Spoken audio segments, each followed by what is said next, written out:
Saudara-saudari, marilah kita mendengarkan renungan dengan judul namanya adalah Yohanes, yang berdasarkan pada Injil Lukas bab 1 ayat 63 dan 66. Sakaria meminta batu tulis, lalu menuliskan kata-kata ini. Namanya adalah Yohanes.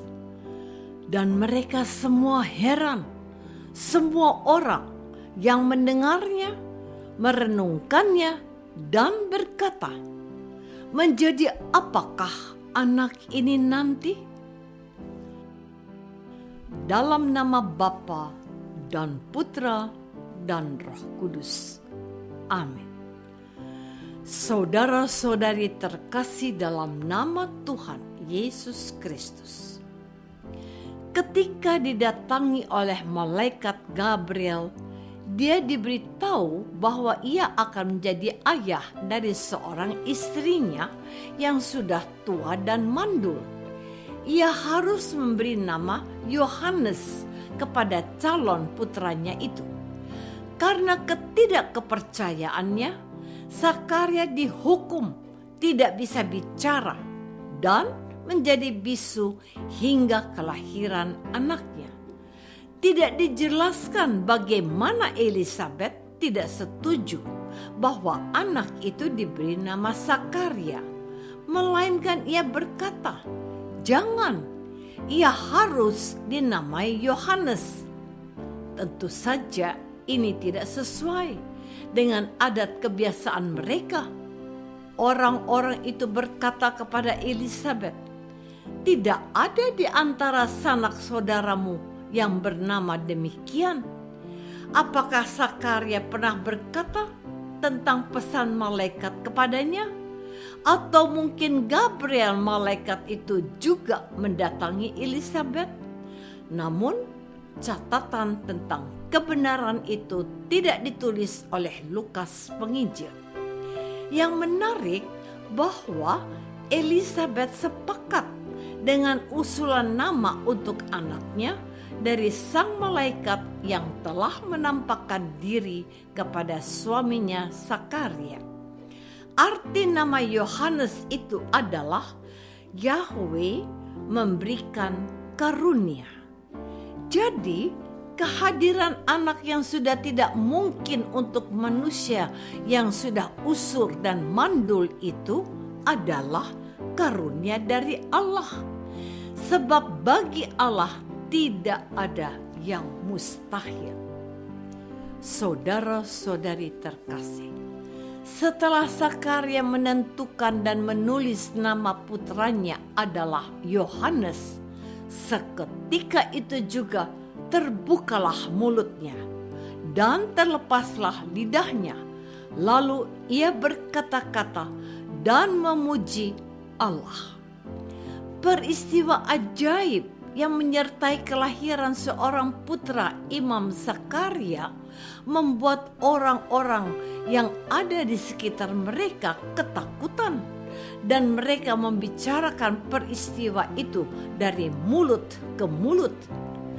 Akan menjadi apakah anak ini nanti? Sebab tangan Tuhan menyertai dia. Pertanyaan orang banyak itu tentu menjadi bahan refleksi kita hari ini. Saya juga berpikir, seandainya saya pada waktu itu ada di tempat kejadian peristiwa atau TKP, saya pasti akan terkejut dan tidak habis pikir, kok bisa ya? Bahwa kelahiran seorang anak itu memberikan rasa bahagia, itu pasti dan benar.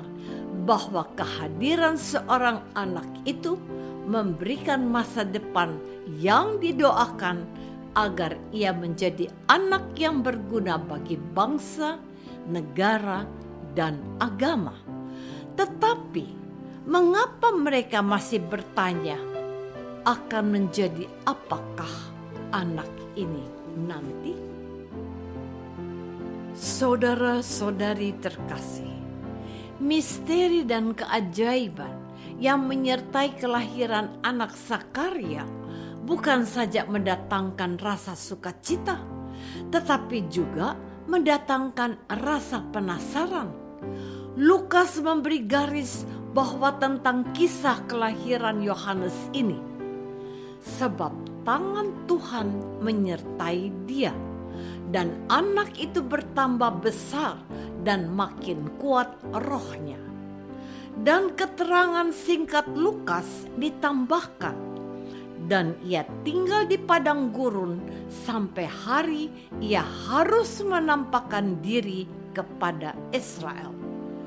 Yohanes menjadi seorang pertapa dan mempersiapkan dirinya untuk menyatakan kepada bangsa ini bahwa akan datang Dia yang lebih berkuasa dari aku. Membuka tali kasutnya pun aku tidak layak. Untuk maksud itu, Yohanes mengajak bangsanya untuk bertobat dan dibaptis. Katanya kepada mereka, "Bertobatlah dan berilah dirimu dibaptis, dan Allah akan mengampuni dosamu." Lukas bab 3 ayat 3b. Pertanyaan orang banyak tentang akan menjadi apakah anak ini nanti sudah terjawab. Ia menjadi perantara, sosok yang mendahului kedatangan dan kehadiran Yesus, anak Allah, putra Maria. Yohanes adalah nabi terakhir yang telah mempesona banyak orang-orang Israel yang datang dan mendengarkan wejangan-wejangannya. Ia sedemikian terkenal dan diagungkan orang banyak. Namun, Yohanes tidak jumawah, apalagi menjadi sombong. Ia tetap seorang utusan Allah dan nabi yang dimuliakan Yesus. Sebab tidak seorang pun yang dilahirkan perempuan lebih besar dari Yohanes, sabda Yesus. Saudara-saudari terkasih, Yohanes adalah suara yang berseru-seru. Persiapkanlah jalan untuk Tuhan dan luruskanlah jalan baginya. Yohanes itu telah mengambil peran pentingnya sebagai corong suara yang digunakan Allah untuk menyuarakan dan memperkenalkan sabda yang menjadi manusia, yaitu Yesus. Dia hanyalah suara, tetapi Yesus adalah sabda. Hanya Dia yang harus didengarkan. Inilah pesan Yohanes kepada para murid dan orang-orang yang datang kepadanya. Lihatlah anak domba Allah yang menghapus dosa dunia. Dialah yang kumaksudkan ketika kukatakan, kemudian daripadaku akan datang seorang yang mendahului aku, sebab Dia telah ada sebelum aku. Yohanes bab 1 ayat 30. Lagi kata Yohanes kepada para pendengarnya, ia harus makin besar, tetapi aku harus makin kecil. Yohanes bab 3 ayat 30. Yohanes diutus Allah bukan saja menjadi berkat untuk ayah dan ibunya, melainkan juga untuk bangsanya Israel yang hidup menjauh dari Allah. Mereka harus bertobat dan menyembah Allah, mendengarkan anaknya yang tunggal, yaitu Yesus. Kita pun dipanggil untuk meneladan Yohanes menjadi penyambung lidah Allah agar orang menemukan wajah Allah dalam diri Yesus yang kita imani, dan hanya kepadanya kita taat. Apakah aku dalam hidupku berusaha menghadirkan Yesus sebagai Sang Juru Selamat? Marilah kita berdoa. Bapa yang Maha Baik, Engkau memberikan Yohanes sebagai mujizat yang sanggup membuka mata banyak orang bahwa Yesuslah Tuhan.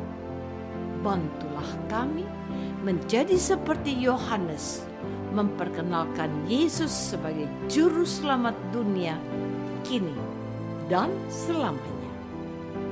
Amin. Semoga kita semua selalu dinaungi dan dibimbing oleh berkat Allah yang Maha Kuasa, Bapa dan Putra dan Roh Kudus. Amin.